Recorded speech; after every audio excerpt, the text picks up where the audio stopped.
listen here. A couple days ago, I made a video talking about how I was approached by a white man at the grocery store. He ended up being very nice, very respectful, asked me out on a date, to which I accepted. Now, I did in my previous video say that I was about to prejudge him. And I went on to say that he does not look like the type where his family would accept him walking into the room with a melanated beauty such as myself. For the most part-ish, the comments under that video have been cool. You got people saying, go for it. I get it, but don't block your blessings. What's bothering me are the white women under that video and in the comments attempting to invalidate my very valid concern. I've gotten a lot of comments saying that my thought process is wrong and most white people don't feel that way and it shouldn't be about race.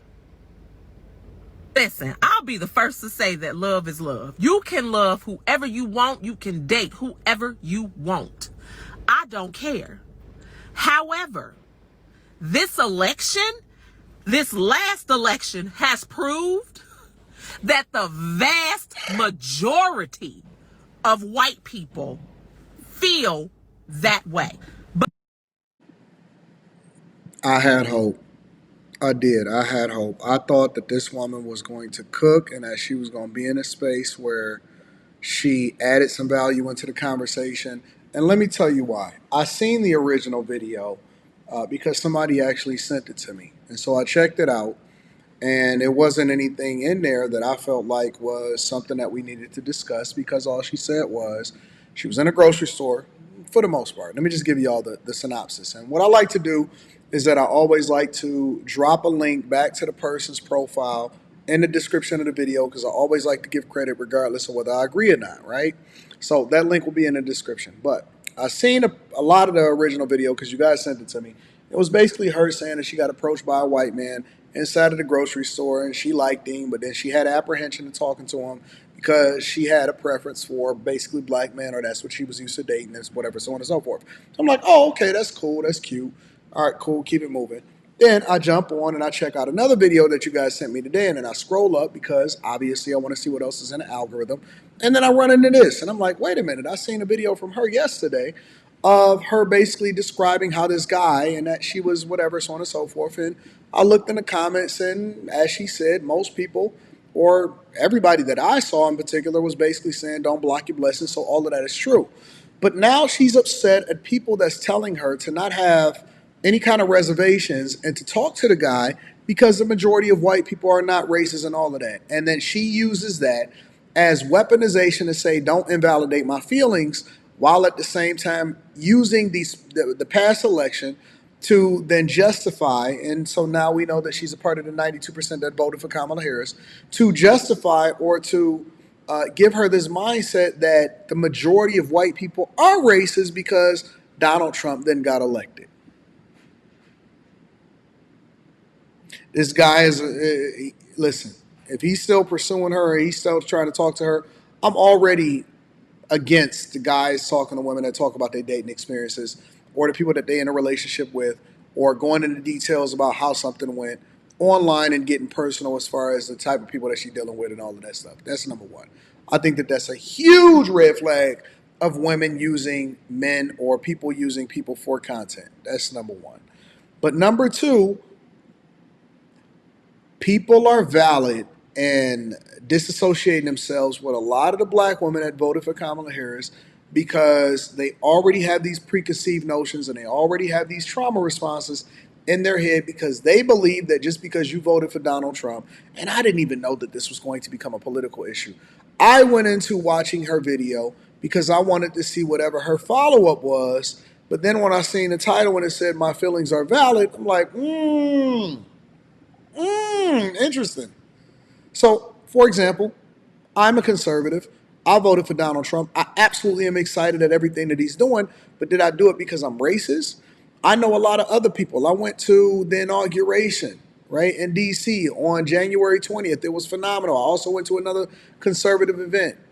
Do I think that it was racist, or did I interact with anybody there that was racist? That's crazy to think that just because you have a different political perspective, or maybe you voted based off of policy, or maybe you voted on traditional values, or maybe you voted like a lot of people did the reverse.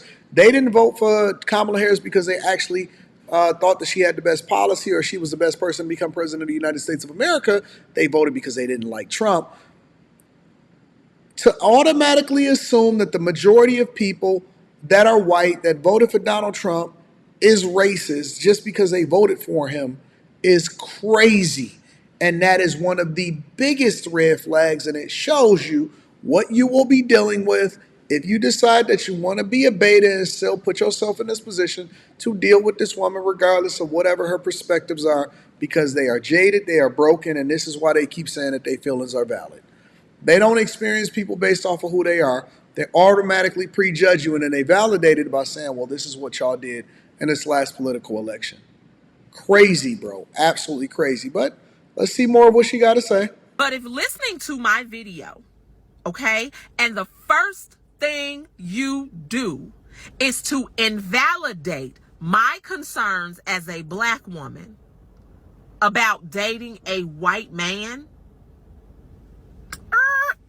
you might want to take some stock and think about why that is the first thing you chose to do. You don't get to invalidate my feelings and my concerns because you don't agree with them.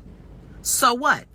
How can you put your information and your stuff and what your experiences are on a public platform and then tell people that they can't react to it with their own mindset or their own perspective of what you're saying? People, content creators kill me. They put out all of their information, they say what they want to say, and they put it out there for the public to consume, and then they expect everybody to validate their experiences. No, people can have a difference of opinion. People can criticize you. People can think about that you're stupid. People can say that, hey, listen, you shouldn't have this negative disposition going into a relationship or going into a particular date from a guy just because you got a different experience. We're not all like that. That's not invalidating your experiences. That's actually responding to, because you turned the comments on, didn't you?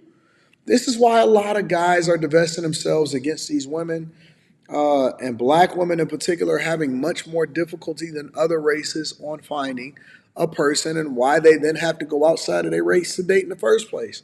Because a woman that is good and wholesome and pickable and all of that stuff, they get picked. They don't get left out there for the wolves to be able to, or for people to be able to pick over them like leftovers.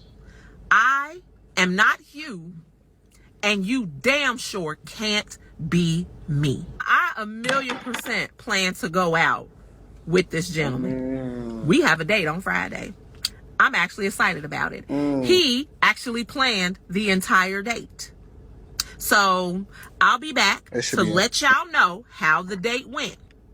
But until y'all find that out, how about y'all do some soul searching and recognize that the world does not revolve around your view of it. What? There are others who experience things differently than you do. I couldn't be bothered. When I kick it with guys and I coach them, or they ask me their insight and stuff, if I was to run across this, I would tell them red flag, red flag, red flag on a play. 9 times out of 10, be very, very careful of who you surround yourself with. And I wouldn't even put myself in this position if I was you, big dog.